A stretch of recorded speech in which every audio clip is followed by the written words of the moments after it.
And the images we've seen yesterday from Syria remind us all that here we have a responsibility to unite for real. It comes just 2 days after that horrific chemical attack by the Assad regime. We begin now in Russia, where authorities are investigating a possible terrorist attack. Amateur videos show the chaos and shock underground as dazed commuters tried to figure out what had happened. Right now, the Swedish Prime Minister says everything in this... The latest in a series of similar ones carried out throughout Europe.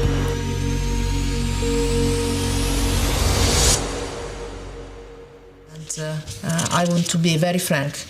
This is the most complex and the most violent conflict in our times.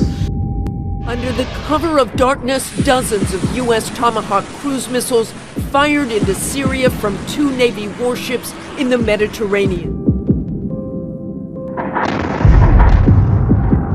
Overnight, North Korea launched another ballistic missile into the Sea of Japan. This week's mid-range missile test, a sign of Pyongyang's growing strategic prowess. The world we live in right now seems frankly paralyzed in the face of the hell in Syria. Has drawn in many world powers, including Iran and Russia. With North Korea's unsettling ambitions and rhetoric rising, demand for these intelligence missions is high. It's a constant tempo. We're very busy all the time. In the last 10 years, we've been the busiest we've ever been in this airplane. No regional, no global power has the strength to solve it alone. We see many that have the attempt to worsen it by the day. This will only make the situation worse, not only for the Syrians, but also for the rest of the world. But in addition to that, we're in this unique situation of environmental crisis that is astounding. We stand at a critical point in our history.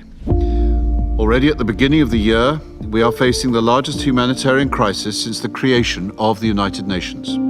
A famine declaration by the World Food Program is very rare, and yet it's happened here. Now, the humanitarian crisis in South Sudan is escalating.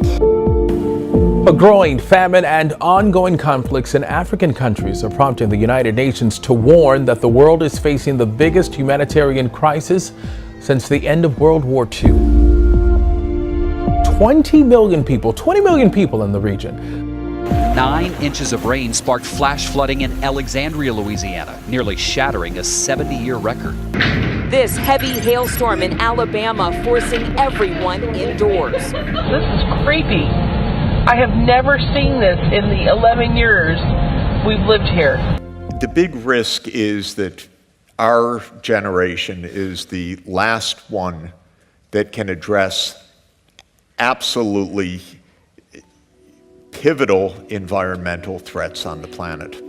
And we're the last ones that can do it because we're so close to dangerous thresholds that if we waste another generation, we will no longer be able to avoid a lot of calamities. And so we're the last ones on that threshold. Peru is facing the most serious floods in the last 20 years. The streets of Mocoa, Colombia were consumed by a wall of water late Friday night. Heavy rain triggered the overflow of 3 rivers. The deluge was well out of the norm. Mocoa received the equivalent of 40% of its average monthly rainfall in just one night.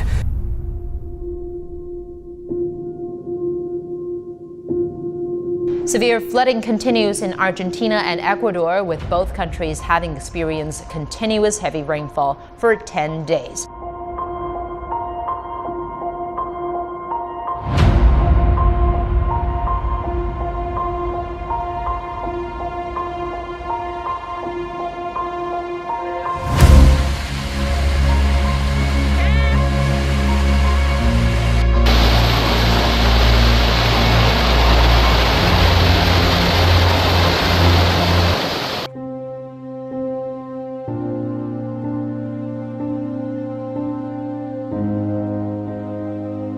Evacuate the ground. At the Masters Golf Tournament in Augusta, the severe weather caused the cancellation of Wednesday's par 3 contest for the first time ever. And it was just devastating. I had never seen nothing like this before.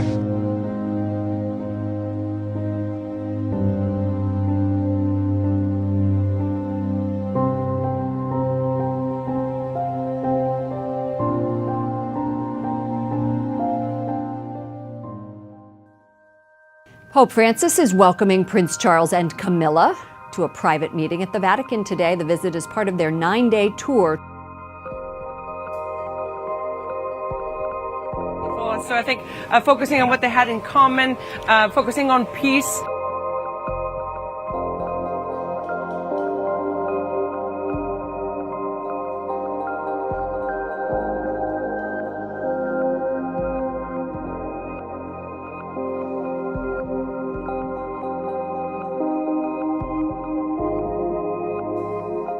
We want to show you some extraordinary pictures which came to us from the Vatican.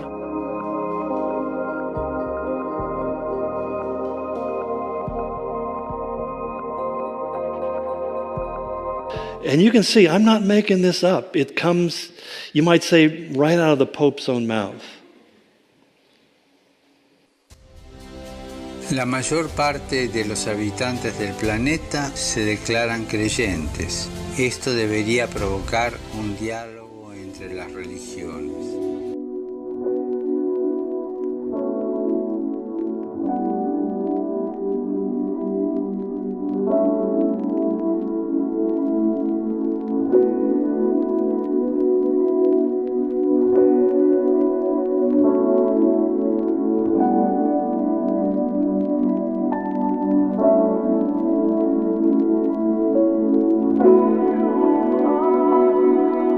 Within hours of Pope Benedict announcing that he was to resign, take a look at this.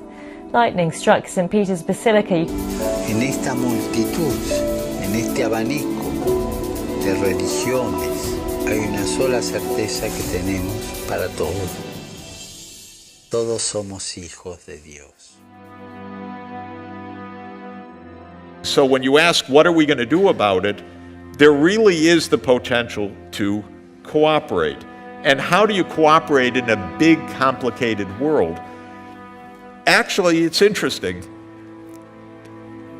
There's no leader right now in the world. You know, there are more or less important people, President Xi Jinping or Donald Trump, of course, important, but they're not leading.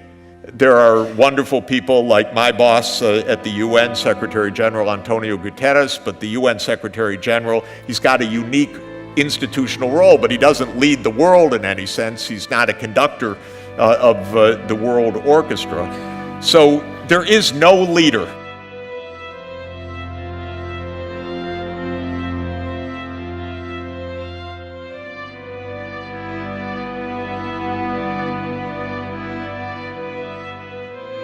NAU professor receiving death threats after a story about an essay that she assigned her class made national headlines. On a recent paper, she had a point deducted from her score because she used the word, brace yourselves now, mankind to describe humanity. The term deemed sexist by the university's style guide.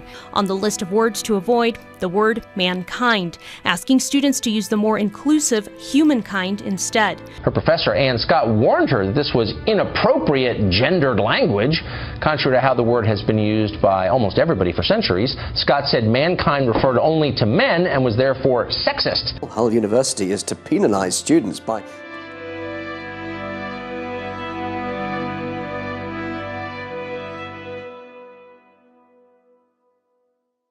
On the other hand, it can lead to, I think, blur and confusion. Language itself, which is symbolic, isn't it? Oh, it is. It's a way in which we turn feelings and ideas into communicable forms. That's fair enough. We don't want to offend anyone. But on the other hand, you can see that you're sort of sucking the juice out of language. Just finally, if I may, a very simple question. Are we, right now, as we go about our daily lives at the start of 2017, witnessing the first days of a new world order? That dramatic statement. Is that right? We're in the middle of really profound change, no question about it.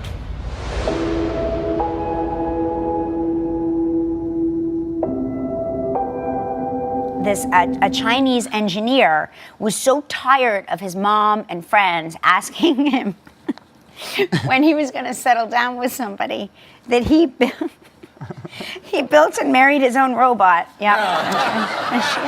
Oh, that's sweet. Yeah.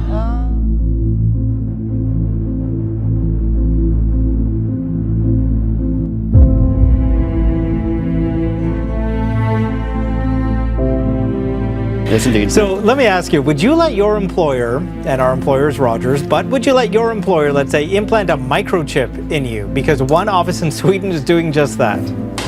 So the biggest benefit, I think, is convenience. Now some employees are actually getting microchipped. So, you know, you just go up, you just stand by the thing, and it works. Wave. Yep. It was brilliant.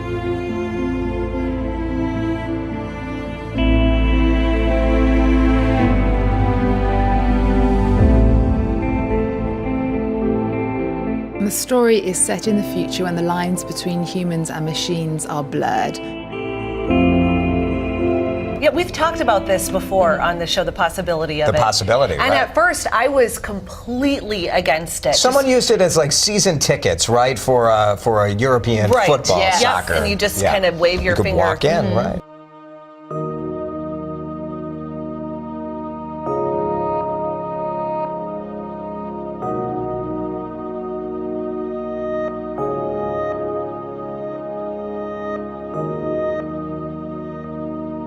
I started thinking about how things have changed in 40 years. When I was in college, nobody would have dreamed that we were all going to be taking photographs with one of these instead of one of these.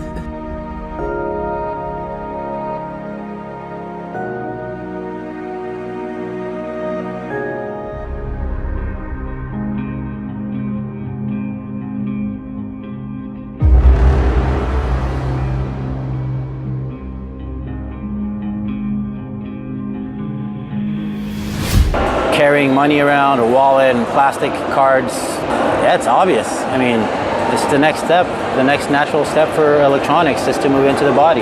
It does raise security and privacy concerns. Of course, the data generated by it lets the company know where you've been and what you've been doing.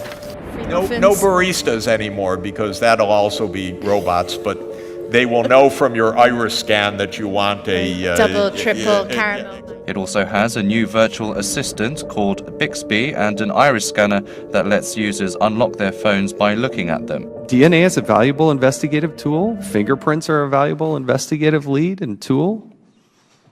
But what scares me is the FBI and the Department of Justice proactively trying to collect everybody's face. And then having a system with a network of cameras where if you go out in public, that too can be collected and then used in the wrong hands, nefarious hands, somebody in government misusing it. It does scare me. Are you aware of any other country that does this? We are seeing them more and more, drones watching down from the sky and with few regulations. More like a toned-down version of what has become common in 21st century warfare, remotely controlled flying weaponry that kills. I am not a person who will give up privacy for safety. Not when the tool to enforce safety brings so many questions of its own. Connecticut state legislature is considering a bill to put a lethal airborne option in the hands of police. The proposal's sudden appearance has sent a shockwave through the state capitol. I didn't even know this bill was in existence. The Center for Medical Progress did the American people an incredible service by surreptitiously recording Planned Parenthood selling human body parts to the highest bidder. Is there any standard procedure for verifying signs of life? Well, the thing is, That doesn't go in a chart. I mean, the key is you need to pay attention to who's in the room, right? The release comes as its founder, David Daleiden, faces more than a dozen new felony charges in California. The California Attorney General has charged David Daleiden and Sandra Merritt. So instead of prosecuting Planned Parenthood for crimes against humanity, California is attempting to shoot the messenger by suggesting that these citizen journalists have no First Amendment rights. It's astounding, truly astounding. In this clip, Dr. Taylor describes the force needed when performing a DIG, a method of abortion that involves injecting a fetus with the drug digoxin. I have to tell you anecdotally, my biceps appreciate the ditch works. Really? It's in the biceps when you're doing a It DNA. does not take me any longer to And killing them, it is catastrophic. This is, in the big picture, this is part of the collapse of a civil society here. It's almost unbelievable to watch. Steph, thanks. But the initial attraction of this new religious system, Paul tells us, is basically, well, the way he phrases it is peace and safety. Where all Syrians will be able to live in peace and security. Paul would put it this way in 1 Thessalonians 5:3, that the message will be peace and safety. The word peace there literally means the end of war, the end of conflict. There will be harmony and unity and peace on earth and goodwill towards men. This will be the new utopian era. The word safety means there will be certainty, there will be stability, physical and economic security. These two things have powerful attractions to most people because we live in a broken, wounded, and violent world that's troubled with all sorts of ugly things. And the idea that one person can come on the scene and by almost a wave of a wand or divine caveat or just simply political muscle can make all of that ugliness go away and bring peace on earth. And most importantly, the word that Jesus used was deception and delusion. That men will be deceived and they will be deluded.